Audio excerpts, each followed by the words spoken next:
Just having a walk around pigs, and we're getting involved with this lack of slaughterhouse staff and lack of drivers. I mean, these pigs here, well, in the fire yard we've got some bacon pigs what should have gone a fortnight ago, and well, the orders are just getting put back because of the lack of slaughter people and drivers, and I can't see why, because he's working in a slaughterhouse. I mean, I was watching telly the other morning and there was a boffin saying they need 18 months training to work in a slaughterhouse. Do they? I mean, it's only chopping bloody lumps off pigs. I mean, I ain't saying, don't get me wrong, anybody who works in a slaughterhouse, I ain't knocking you anyway. I mean, my job ain't real skilled, but I won't say, you know, it's not brain surgery, is it? So, you know, we need to get some of these people on benefits into these slaughterhouses. You know, it's a no-brainer. Well, pigs are growing like mad though. Really look well, ready for some bedding. First job tomorrow morning is get some bedding. We've got loads of straw this time. It isn't an issue. I mean, loads of straw. And with price of third, you know, I'm quite happy to put it in unnecessary, really. I mean, you know, we're making muck, mix it up with pig piss and pig shit, and we're making next year's crop. So yeah. Well, the problem is we've got too many in this yard. What was supposed to go into the other yard, you know. So there's a yard of bacon pigs beyond that wall. What should have been gone a fortnight ago. And there is talk of them going this week to abattoir. So you're very inquisitive little creatures, aren't you? Come for a look. 4-footers, nice and tight. He's back now. So there's no point in him racing after you. So you go get Bill.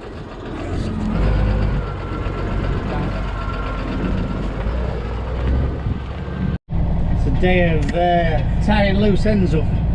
Bill's been too late them to cut a bit of grass. It was just too long to leave over winter. It'd have wasted the grass underneath it, so we've just shaved it off.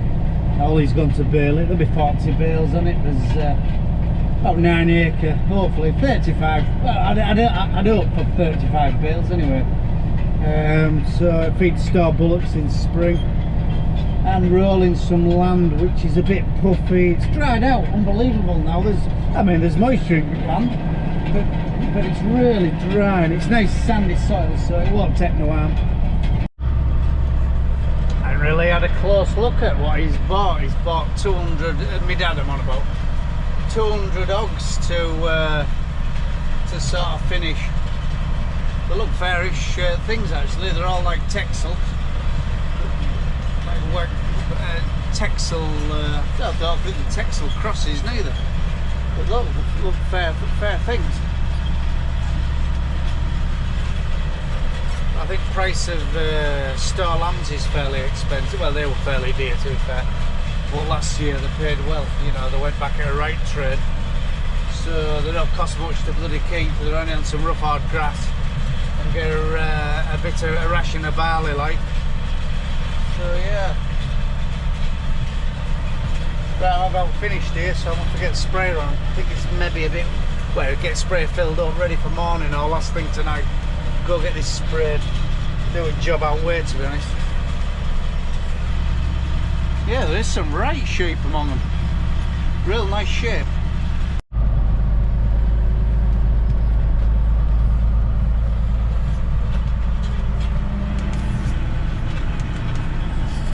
That's another box ticked, bit of silage wrapped up.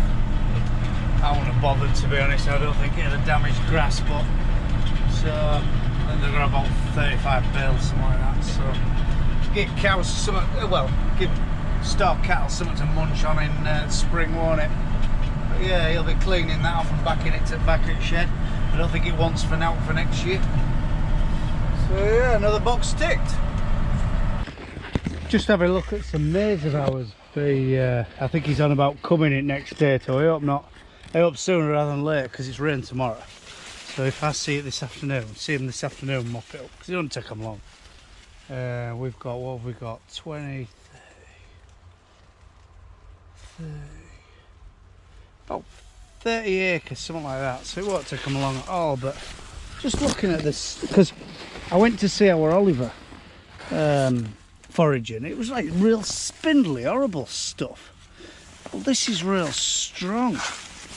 You know, there's loads at it. You'd think it's going to yield, well, nearer 20 than 15 you do. But yeah, really pleased. So, well, find a way out of it now. Think of it's in lines because you get lost.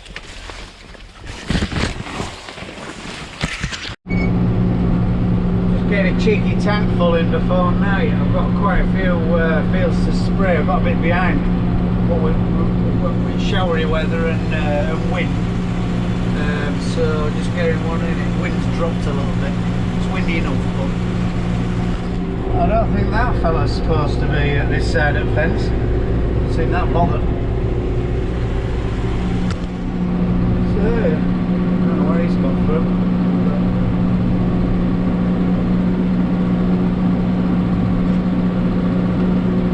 Decided to roll. This was drilled the other day and it was quite very, very dry, so I've rolled it. I don't know whether it was the right decision because I paddled over it and I don't know. It seems to cap it off, but we'll see when it gets a bit of weather.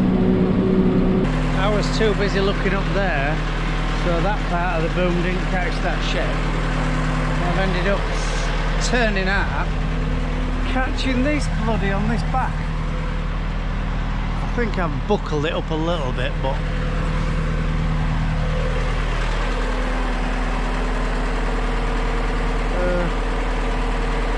I think it'll be okay.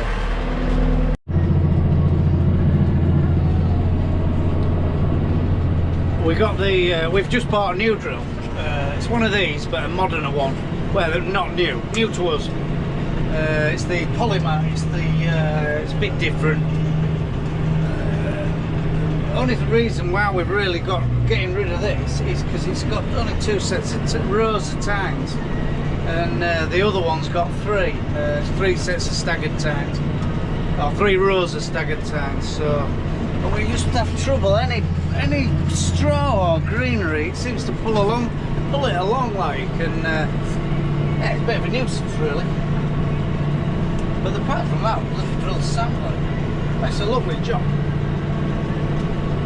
But anyway, we hooked that on and the bloody electric box won't work, so that's what I said to Phil, I says, bollocks, just yoke it off, we'll stick to what we know this year, and as soon as we get drilled up, we'll get this cleaned off, get it flogged, get the other one ready for next year. I mean, it wasn't a lot of money at all, but it's just we need a combi for wet weather, and as season gets later and all, we just end up using a combi.